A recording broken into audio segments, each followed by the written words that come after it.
Here, what you want to do is check, see if the compressor pumps. So maybe hard. Oh yeah. There we go. So it pumps. So we know it still pumps mechanically.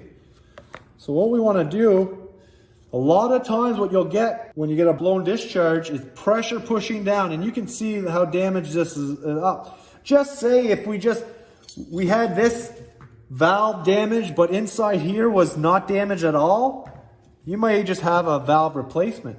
But we see there's so much damage inside here because of that slug. This compressor will have to be replaced. Now, what do you need to look for? Like, what caused it, right? So the things to look for: crankcase heater, was that working? Is it in the right ambient? Did you have pump down on that system? Did it need pump down? Different things like that. The next thing, just say this was all good and you just had a blown discharge, that was it, but everything looked here good. You want to check the wrist pin, because you could replace the valve plate but have a damaged wrist pin.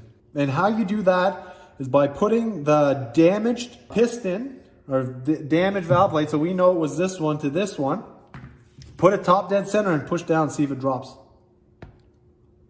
I don't know if you just seen that, but that just dropped. And now I know I got a damaged wrist pin because the pressure pushing down on this wrist pin.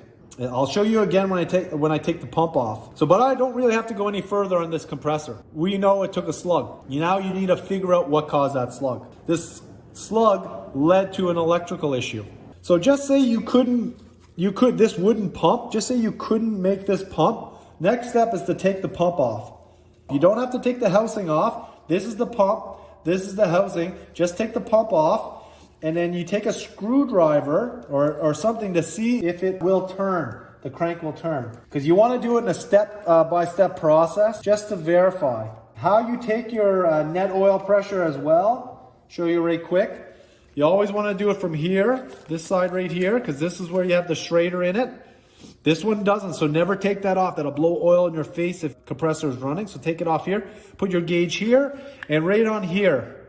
So it should be crank and the oil pump. Some guys do it from the suction, but there's always a 2 PSI difference between the motor housing and the crank.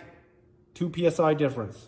So you take from here to here, your net oil pressure can be between 20 and 40. Even 50 would work. When you get up to 60 though, that's over the bypass. So it has a spring bypass in there, that's too high. Or if you can run it, would run even at 15 PSI, but the Syntronics and the CoreSense or the compressor electronics will trip out at, I think it's 7 to 9 PSI D. So just be aware of that as well. So you would take it here and then you would spin it to see if it would spin. So if you couldn't pump it, you would just get a flathead and see if it would spin, and yeah, now you can.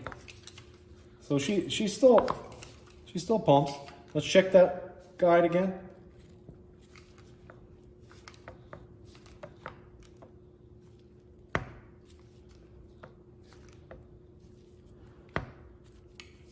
See how that wrist pin drops? So the damaged wrist pin. You look